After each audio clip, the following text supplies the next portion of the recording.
APAC's asset and wealth management industry recently saw global wealth fall for the first time in over a decade. Singapore release a stablecoins framework, ETFs in Hong Kong reach new heights, and China seek input from financial institutions on how to accelerate the growth and development of the asset management industry there. Let's take a deeper look at these, as well as other headlines and developments.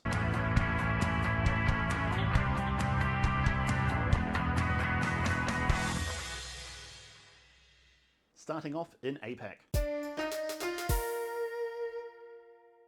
The 2023 release of the annual World Wealth Report from Credit Suisse, a former Swiss bank, shows that global wealth fell 2.4% in 2022, the first such decline since the global financial crisis of 2008, to reach $454.4 trillion US. This in turn saw global numbers of millionaires decrease by circa 3.5 million, falling to 59.4 million. Though the report does note that this doesn't include an additional 4.4 inflation millionaires who would no longer qualify as millionaires were the criteria adjusted for inflation. It was also noted that if the 2021 exchange rates had held, total wealth would have increased 3.4%, and substantial declines were seen as many currencies depreciated against the US dollar. Financial assets bore the brunt of the decline, falling just over 19 trillion US dollars, whilst non-financial assets, namely property, increased by 7.88 trillion US dollars. North America, Europe, and APAC saw total wealth declines of 11.2 trillion, 5.7 trillion, and 3 trillion US dollars respectively, whilst Africa and Latin America eked out gains of 819 billion and 57 billion US dollars respectively. Within Asia Pacific, rival wealth centers Hong Kong and Singapore saw divergent paths, with wealth per adult in the Special Administrative Region falling 0.4%, though it remained third globally for mean and median wealth per adult, whilst Singapore saw its wealth per adult increase 6.3%, and it placed 8th globally in terms of mean wealth per adult and 17th for median wealth per adult. Despite the decline, Credit Suisse had an optimistic outlook, forecasting a 38% increase in global wealth over the next 5 years, reaching 629 trillion US dollars by 2027. This forecast saw a global millionaire population of 86 million, an ultra-high net worth individual population of 372,000, and global wealth per adult of 110,000 US dollars. This explosion in wealth is likely to lead to substantial opportunities in APAC, with the number of ultra-high net worth individuals in the region with wealth in excess of 30 million US dollars expected to double by 2027 to just under 127,000, with China accounting for over half of these at circa 68,000. The number of Middle Kingdom millionaires will more than double to an estimated 13.2 million. Whilst Credit Suisse is no longer around to take advantage of this boom, other wealth management firms and private banks in the region are no doubt eyeing it and assessing their strategies to seize on the opportunities presented. Moving on. Following the announcement of an expansion to Japan's tax-free investment program, the Nippon Individual Savings Account, which will launch in 2024, Japanese asset managers and other financial institutions are expanding their social media reach, looking to create artificial intelligence personalities or partner with influencers to attract investors to investment products, following similar trends seen in China and Southeast Asian markets in recent years. NISA was launched in 2014 and was modeled on the individual savings account scheme from the United Kingdom, in an effort to coax Japanese households into investing some of their aggregate 1 quadrillion yen, or 7.4 trillion US dollars, in household savings to investment products, with investors able to allocate a maximum of 1.2 million Japanese yen into qualifying products like listed equities, ETFs, REITs, and investment trusts. Investors also received a 5-year tax-free period for their investments. In 2018, the Sumitate NISA was introduced, capping the maximum investment at 400,000 Japanese yen and giving regulators the power to allocate funds to investment products, but giving investors a 20-year tax-free period. The recent reforms to the NISA program come as authorities look to double the amount of investment income and will provide investors with an indefinite tax-free period and have 18 million Japanese yen ceiling on investments. Investors may also choose the General NISA or the Sumitate investment schemes. There is a financial requirement that investors use one financial institution, leading to the increased competition among industry players, especially for younger investors. Nomura Holdings, a Japanese financial institution, has commissioned the services of Ima, a pink-haired virtual influencer with over 400,000 followers on Instagram who has worked with BMW and IKEA, a German automobile manufacturer and a Swedish purveyor of furniture respectively, in an attempt to target next-gen investors for the tax-free investment accounts.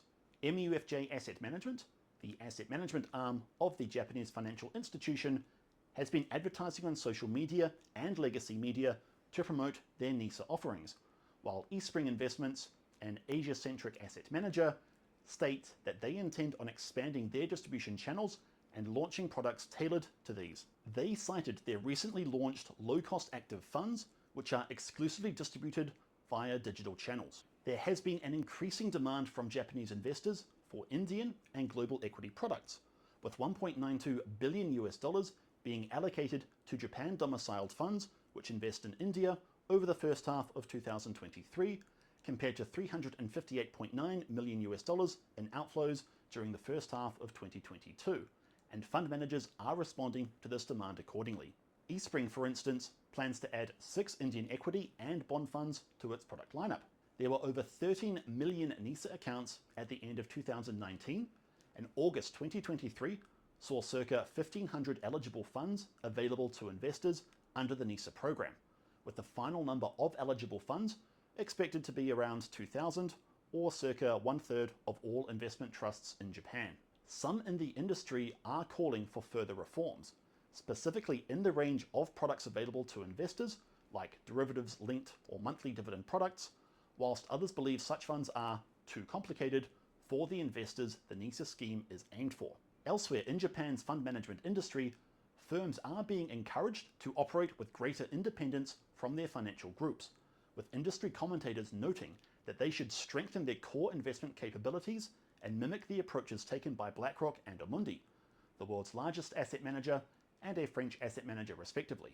The calls come as industry observers note that Japanese fund managers tend to rely on distributors who tend to be their parent organizations to sell products, which limits their scope for growth. These observations echo calls from earlier in 2023 from Prime Minister Fumio for the asset management industry to fundamentally improve investment performance. Japanese fund managers are urged to look at the M&A undertaken by BlackRock and Amundi, with domestic managers focusing on their core business and reducing their reliance on affiliated distributors to better compete against global fund managers. The front office is seen as the best starting point, with the unbundling of this aspect key to determining their core value and laying the foundation for industry M&A.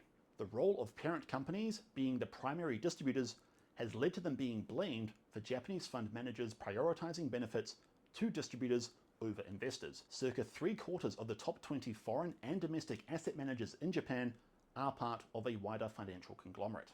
Some in the industry believe that domestic firms lack the alpha-generating tools of their global peers, with the Aladdin platform from BlackRock cited. As they tend to lack the global capabilities of foreign asset managers, Japanese firms are generally reliant on them and use them as advisors for global products, with a reported 90% doing so for active equities products.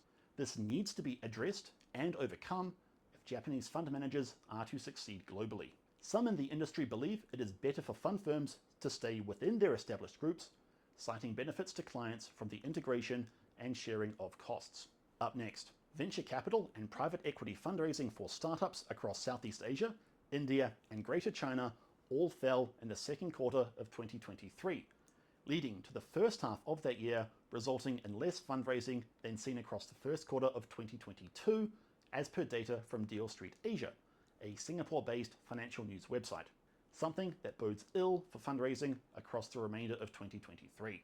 Southeast Asia saw the largest decrease over the second quarter of 2023, amounting to 58.6% or $2.13 billion compared to $5.18 billion over the second quarter of 2022. India saw fundraising fall 57%, raising $3.22 billion compared to 7.56 billion, and Greater China came away relatively unscathed, falling only 3.36% to $10.9 billion from $11.28 billion over the same period. Industry players attributed macroeconomic headwinds and conservative behavior from investors as driving down deal volume. Seed funding in Southeast Asia was singled out as being especially bad, experiencing a 29.7% quarter-on-quarter decline and a 45% decline year-on-year.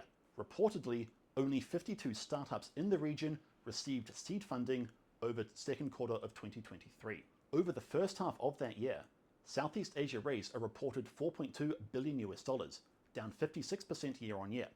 India raised $6.58 billion, down 66% year-on-year, and China bucked the trend with $25.7 billion, up 8.8% year-on-year.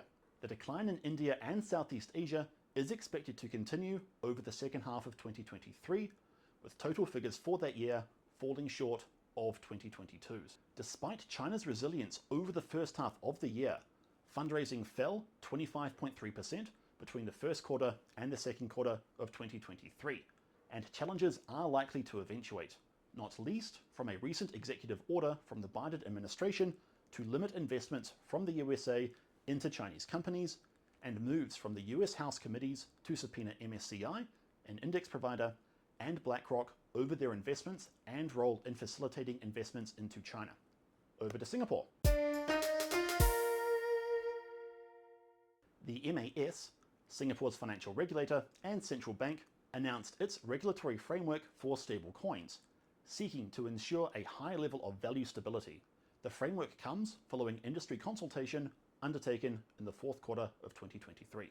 The framework will encompass single currency stablecoins, which are pegged to the Singapore dollar or another currency from the G10 group of nations, and which are issued in Singapore and where the circulation exceeds 5 million Singapore dollars in value. Issuers of SCSs will need to fulfill 4 key requirements around value stability, capital, redemption at par, and disclosure.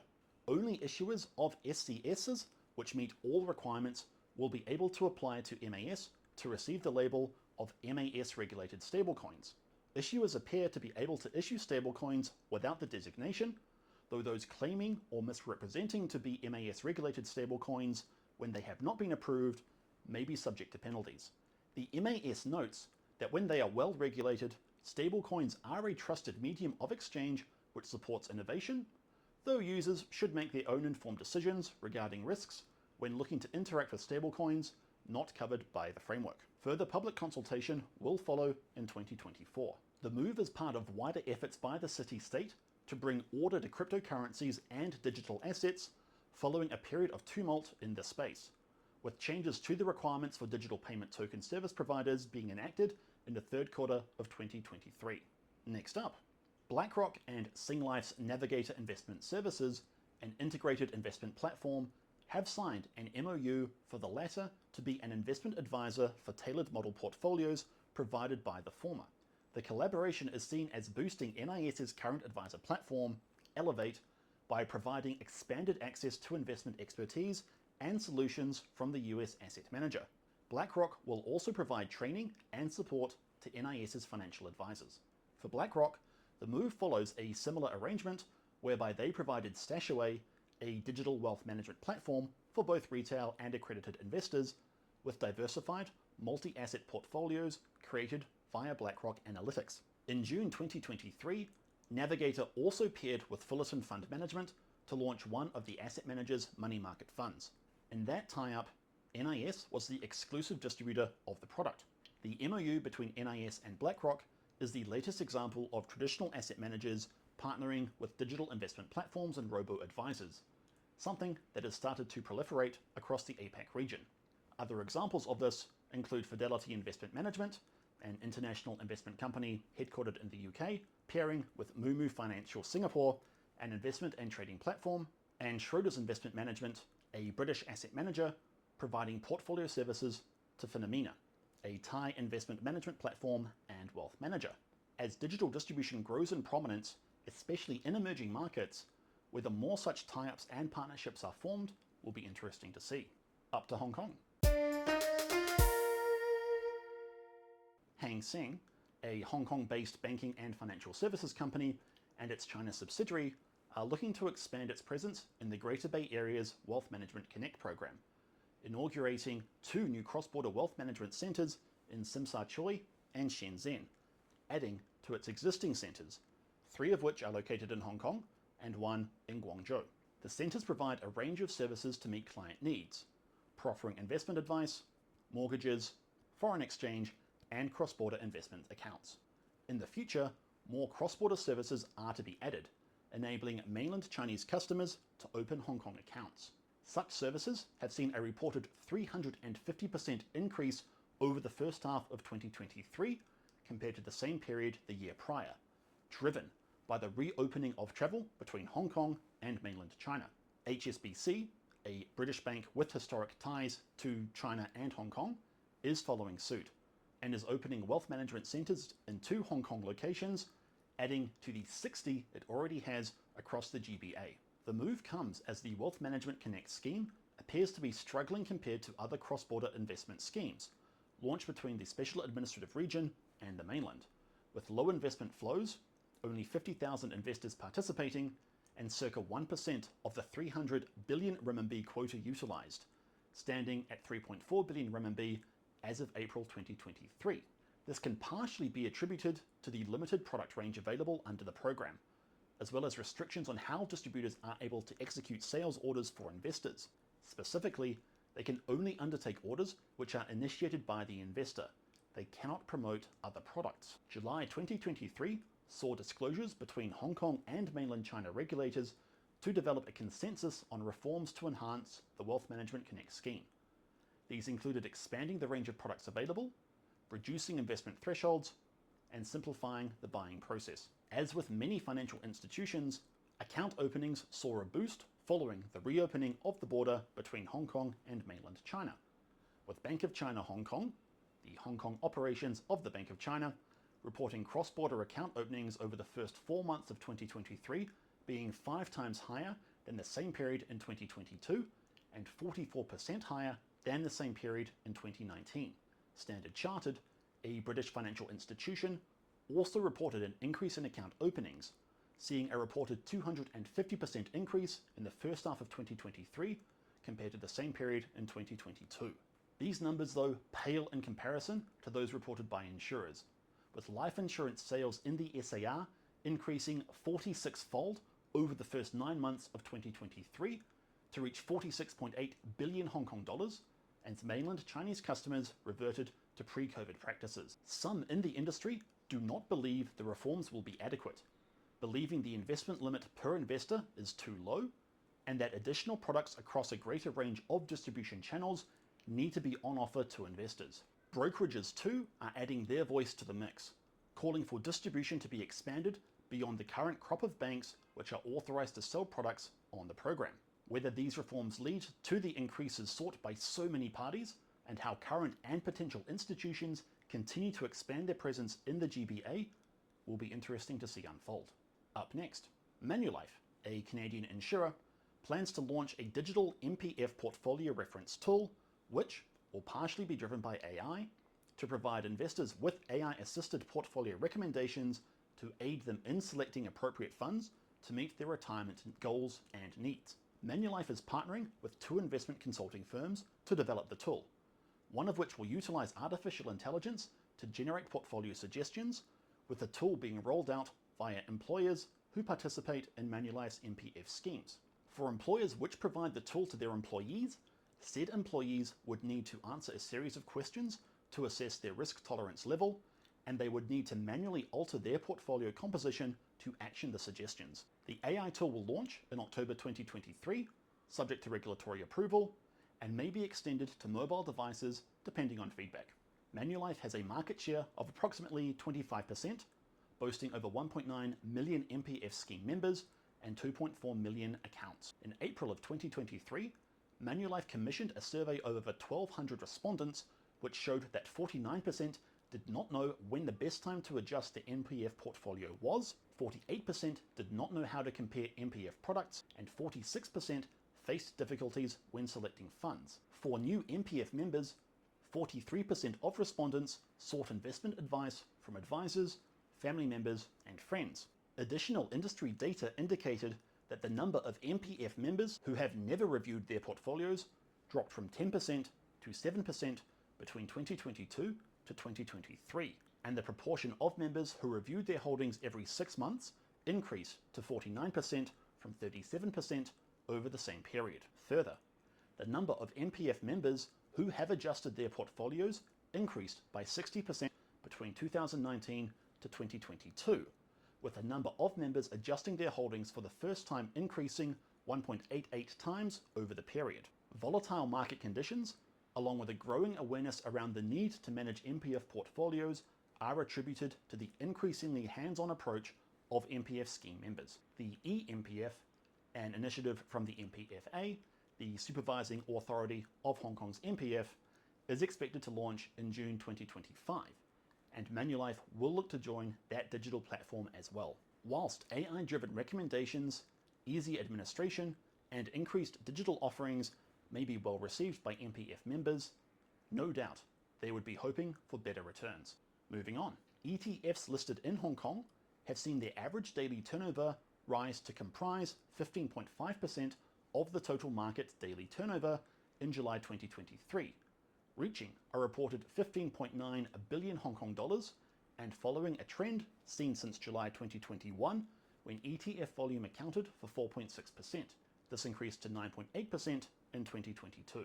The boost was largely due to increased investment from mainland Chinese investors following the launch of the Hong Kong-China ETF Connect program in 2022, as well as increased stock trading stamp duty, which has impacted turnover.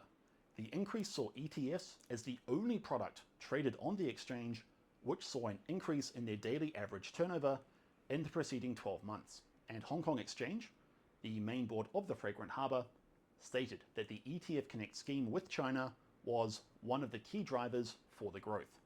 The scheme launched in July 2022, with 53 ETFs listed in Shanghai and 30 in Shenzhen. China-listed ETF products participating have increased by 34 since launch. At the time of launch, Hong Kong had 151 ETFs, along with a further 25 leveraged and inverse products, though only 6 were available to mainland Chinese investors.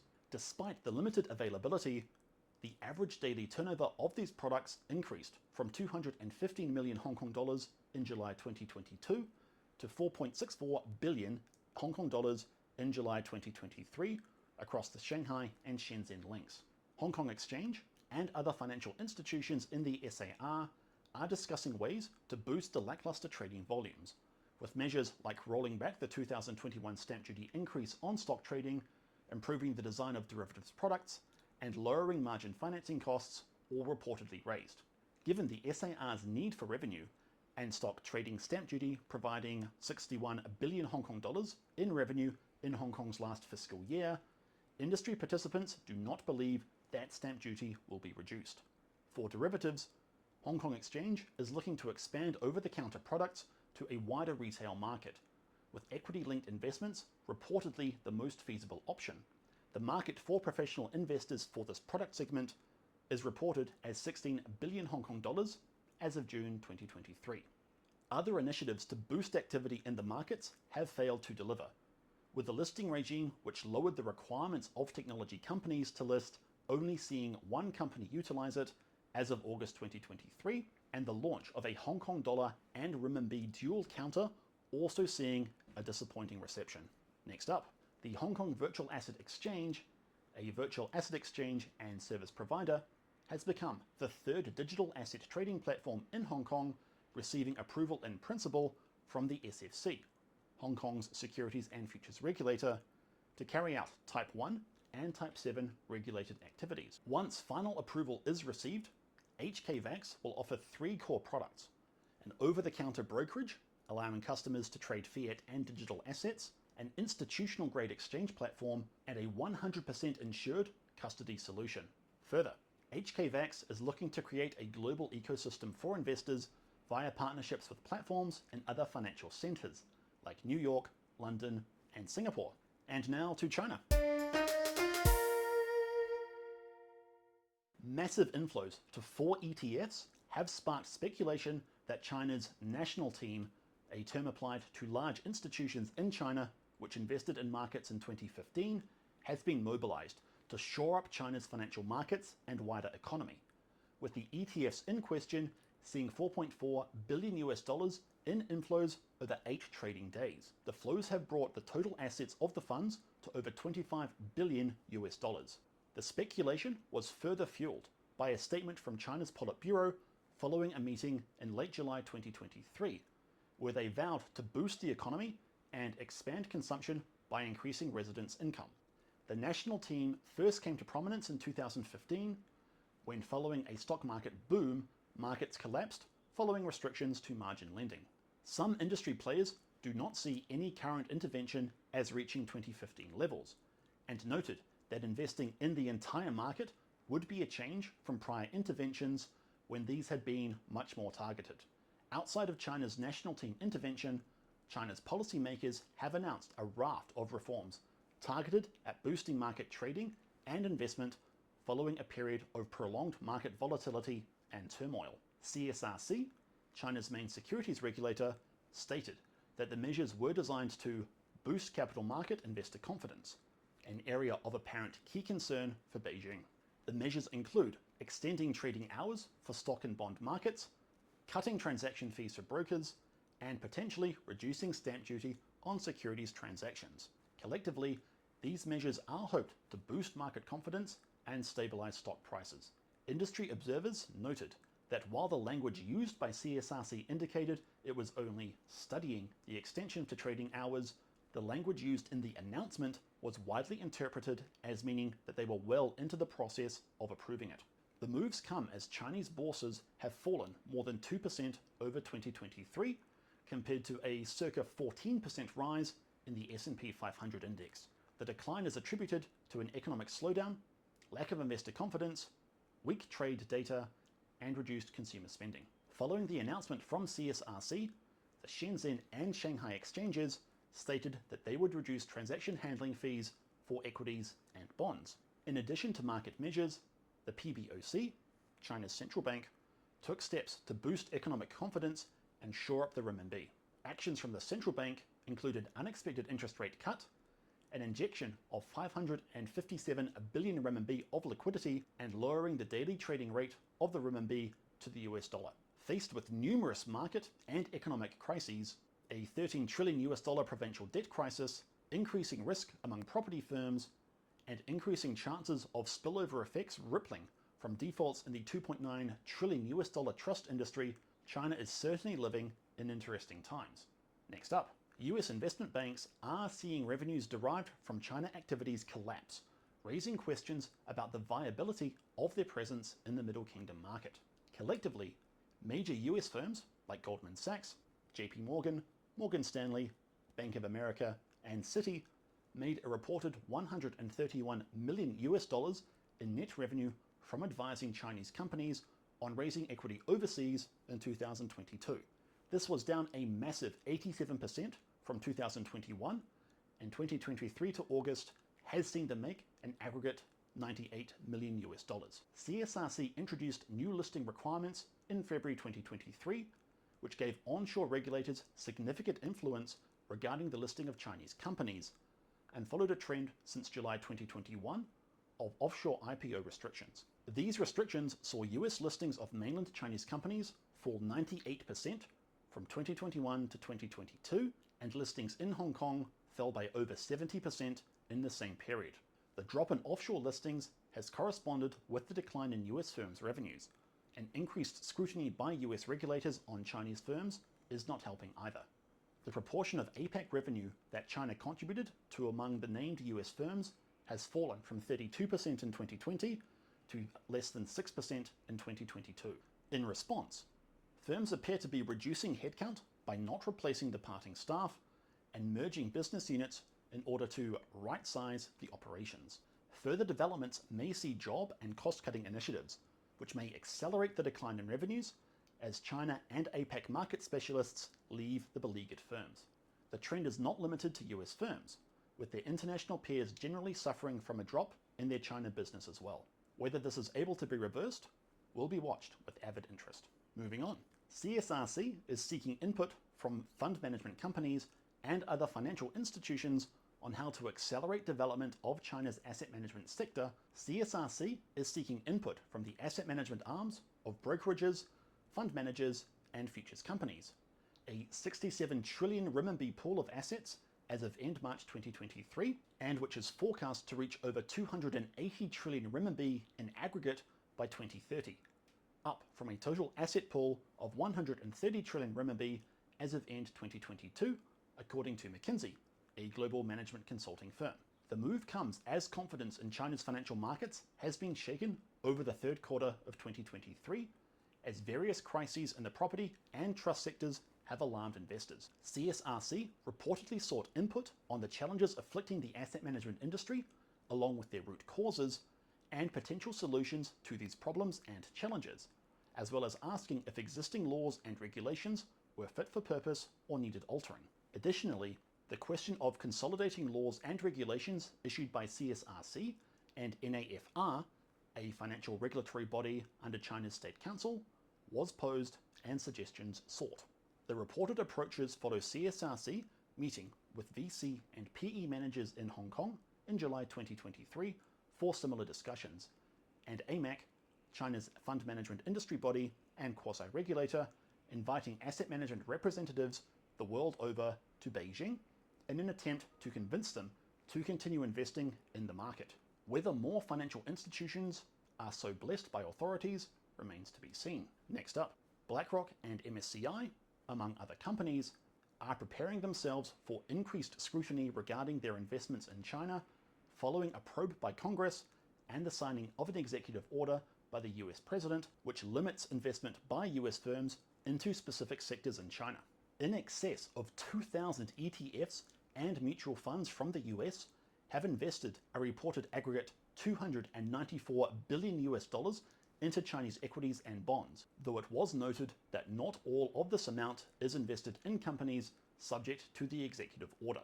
The EO was also narrower than some had hoped for, largely targeting VC and PE investments into Chinese companies, and House committees appear to be more interested in publicly traded investments, bonds, and ETFs. Several US hedge funds have cut investments in Chinese firms, particularly technology companies, despite not appearing to fall under the executive order and exiting their holdings before it was signed. Bridgewater Associates, Scion Asset Management, Tiger Global Management, and others have all reportedly sold positions in several Chinese technology companies like Alibaba, JD.com, DD Global, and more, as reported following 13F filings made with the US SEC. The moves appear to be made due to geopolitical and economic uncertainty, in addition to perhaps wanting to preempt a ban similar to that applied to the venture capital and private equity firms, or cause undue attention from lawmakers as their traditional asset management peers seem to have attracted. Some of the funds reportedly increased their holdings in Chinese companies, namely consumer firms. Despite this potential rebalancing, there is a larger trend of investors appearing to lose interest in the Middle Kingdom, and hedge funds suffering as a result. Data from Preqin shows that the number of active China-focused hedge funds fell for the first time since 2012, with only 5 launches over the first half of 2023 and 18 funds liquidated in that time. This is a marked sea change from as recent a time as 2021, when such products amounted to circa half of new funds in Asia Pacific. Some of this decline in investor interest is self-inflicted, with Beijing targeting some former high-flying industries like tutoring and e-commerce, in addition to wider geopolitical tensions between Beijing and Washington contributing to declining investor demand. China's stalled economic recovery following its reopening from COVID-19 restrictions are also not conducive, with hedge funds focused on the Middle Kingdom now staring down their second straight year of losses. Preqin data shows 62% of China-focused funds incurred losses over the first half of 2023, and over 66% lost money in 2022. This is reflected with MSCI's China Index declining 43% since the end of 2020, whilst the S&P 500 is up 19% over the same time. While US hedge funds were reducing their holdings in certain sectors of China's economy, others are stepping up to take their place, with Saudi Arabia's Public Investment Fund and Singapore's Temasek Holdings two sovereign wealth funds, both increasing their holdings in several of the positions vacated by the US funds as per SEC 13F filings. With billions of dollars of invested assets at stake and billions more in potential returns on the line, whether the executive order is revoked, maintained, or expanded will be watched intently. Over in China fund news, in public funds, Chinese investors turned their attention to passive strategies, shunning active funds, and boosting the AUM of prominent FMCs like China AMC and eFund Management, the former seeing 72 billion RMB and the latter seeing over 56 billion RMB in inflows. The surge saw each FMC manage over 1 trillion RMB in ETF assets at the end of the second quarter of 2023. The flows were reportedly split between passive equity, fixed income, and money market funds, with bond funds seeing 647 billion RMB in net inflows and money market funds seeing 475 billion RMB. In aggregate, equity ETFs saw over 100 billion RMB over the second quarter of 2023 and continued into the third quarter of the year. As of early August, equity ETFs reported total assets of 1.63 trillion RMB across 753 products, a 31% increase from the beginning of the year. The burst also saw the first ETF with assets over 100 billion RMB, with a CSI 300 fund from Huatai Pinebridge, an FMC joint venture between Huatai Securities and Pinebridge Investments, taking the honors. The threshold was reached following policy announcements from Beijing outlining support for the Chinese economy. Active funds saw a comparatively dismal 5 billion RMB in net flows over the period, and balanced funds saw net outflows of 130 billion RMB. Seeking to further their success in this space, China AMC will launch a smart beta ETF, aiming to raise 1 billion RMB, with fundraising to conclude in late August 2023. The fund will invest in 80 stocks selected from the firms comprising the CSI 300 and will seek to balance firms in quality, growth, and innovation. China AMC is also launching a QDII ETF, which will invest in the Russell 2000 index of small-cap US firms, the first cross-border fund to do so. As of end 2022, there were 39 smart beta ETFs in China with a combined AUM of 31.2 billion RMB. 6 smart beta ETFs launched in 2022 and attracted a total of 2.5 billion RMB, though one fund, which tracked a growth-themed sub-index of the CSI 300, accounted for 2.1 billion RMB of this amount. By contrast, the US had over 1,000 such funds with AUM of 1.51 trillion US dollars at the same point in time. ETFs in China have received a boost from regulators, with the Shanghai and Shenzhen bourses amending rules for FMCs launching the products when tracking specific indices. Industry observers note that the changes will allow for greater flexibility and more opportunities for FMCs to introduce a wider range of indices, as well as adapt to investor preferences faster. These specific changes reduce the release time requirement from 6 months to 3, which means FMCs launching products will have more recent data on which to base their decisions. The changes follow a period which has seen strong growth in ETFs, which has uncovered the need for increased risk controls and other factors. The Shanghai Stock Exchange released a 13-article guideline in January 2021, which aimed to enhance index funds governance and risk management in order to boost transparency and reliability for the underlying indices, as well as encourage a healthy and sustainable environment for index funds. Further changes were made in May 2022, where bourses revised relevant provisions which exempted index funds which aligned with national strategies and policies, and in August 2023, both the Shanghai Stock Exchange and the Shenzhen Stock Exchange announced plans to enhance trading systems and optimize trading supervision. Exchanges are also exploring the potential of permitting stocks and products listed on the main board to be traded in 1-unit increments, as well as introducing a fixed price ETF trading mechanism for after-hours trading. China's bourses are also influencing active funds, asking some fund management companies to avoid being net sellers of equities as the markets of the Middle Kingdom continue to plummet. The window guidance a form of informal instruction employed by mainland regulators, was relayed to specific fund managers via investment professionals working at the entities in question. The Shanghai Stock Exchange reportedly denied that it had made such a request, and the Shenzhen Stock Exchange did not respond to media requests for comment. Regardless of whether the requests were made, the approach has been seen in previous periods of poor market performance and overall turmoil. Recent initiatives and measures have largely failed to shore up the market, and a property crisis and trust companies defaulting on payments threaten to see the situation worsen, and the approach by bourses is unlikely to do much. Currently, and despite the best efforts of China's policymakers, efforts to stabilize the market and boost investor confidence appear to be falling flat. Foreign investors have fled holdings in equities and bonds, with a reported circa 54 billion RMB in outflows via the Hong Kong Stock Exchange program, nearly reversing inflows seen since a pledge made on 24 July 2023 by China's Politburo members to boost market confidence. This is coupled with a decline in foreign investor holdings of bonds amounting to 37 billion RMB as of July 2023. Whether things stabilize or investors continue to rush for the exits remains to be seen. In China fund manager updates, over 10% of China's FMCs could see double-digit revenue drops following measures to lower costs on certain fund types, namely equity-focused public funds, with 21 of China's 157 FMCs reportedly impacted based on their 2022 reported earnings.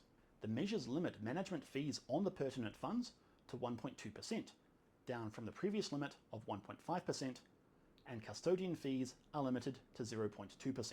Fund management companies outside of the top 50 and those with a substantial portion of their assets held in equity-centric funds are thought by industry players to be at risk of not being able to afford to pay salaries and conduct operations. Larger FMCs are not thought to see their revenues hit as hard proportionately to their smaller peers, largely because while they may have substantial assets in their active equity products, overall they comprise a small portion of their total holdings.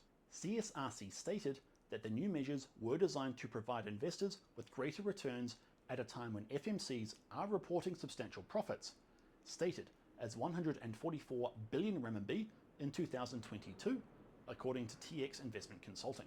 In early August 2023, a reported circa 3,500 funds out of 6,800 had implemented the fee cuts, with 52 FMCs making the reductions. Data from Morningstar, a financial services firm, notes that public funds in China tend to charge higher fees than their peers in more developed markets, with China funds averaging management fees of 1.43% compared to less than 1% in the USA.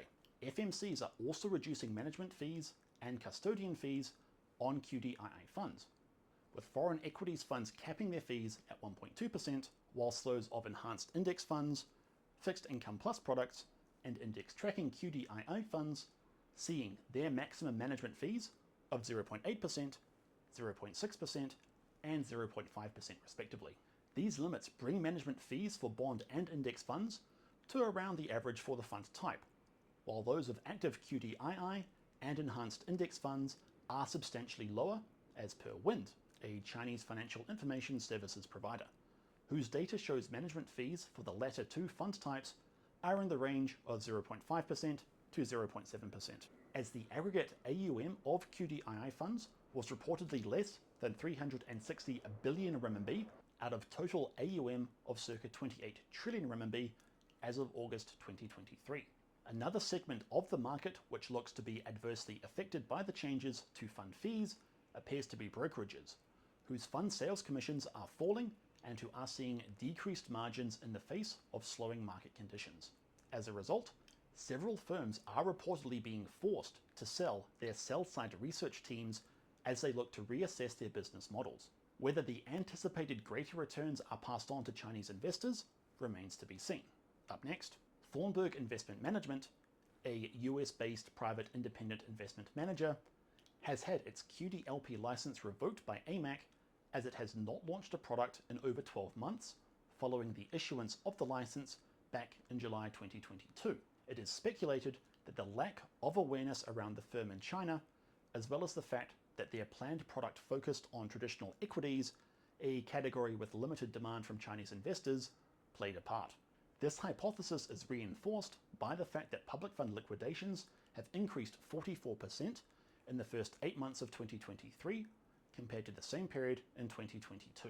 The loss of the QDLP license is applied at a national level via APAC. Thorn's entity, which is registered in Shanghai, is still registered with municipal authorities, which also grant the QDLP quota to the entity. Whether the firm seeks to reauthorize itself with AMAC or reassess its operations in China remains to be seen. Up next, in an attempt to attract investors who seek products with higher returns, Chinese wealth management entities have tripled the number of derivative-linked products over the first half of 2023, launching 116 fixed income plus products, up from 32 over the same period the year prior, with 81 launched in the second quarter of 2023. The product in question generally allocates 80% to assets like deposits and bonds, and has the ability to allocate a small portion of the funds towards option contracts which invest in Chinese SMEs. As of end June 2023, 14 wealth management entities had launched a total of 314 of the aforementioned products, meaning circa 1/3 were launched over the first half of 2023. Also in the wealth management entity space, the joint venture between Goldman Sachs and ICBC has stated it will focus on launching more cross-border and multi-asset products as it closes in on its 1-year anniversary. The cross-border products seek to leverage Goldman Sachs' experience in international markets at a time when rising rates from the US Federal Reserve are seen as entering their final stages. The first product launched by the venture, a niche equities-focused one launched in a market dominated by fixed income strategies, raised a mere 149.4 million RMB when launched in November 2022. The average fundraising of Chinese wealth management products is 1.6 billion RMB, and the Goldman Sachs product has grown its assets to 251 million RMB. The venture launched 2 other products in June and July 2023, both QDII fixed income, raising $14.4 million and $10.2 million respectively, and were sold via ICBC's retail and private banking channels. Currently, there are 4 active Sino-foreign wealth management joint venture entities operating in China, with 1 more yet to start operations after receiving regulatory approval in October 2022. And finally, in the face of strong inflows, several Chinese fund management companies are implementing subscription bans across several bond funds, with 4 such companies imposing limits, capping subscriptions to bond funds in the space of 1 week, following 3 others implementing the caps across 5 similar funds in late July 2023, and at least 4 other FMCs applying the limits across 6 bond funds in June that year.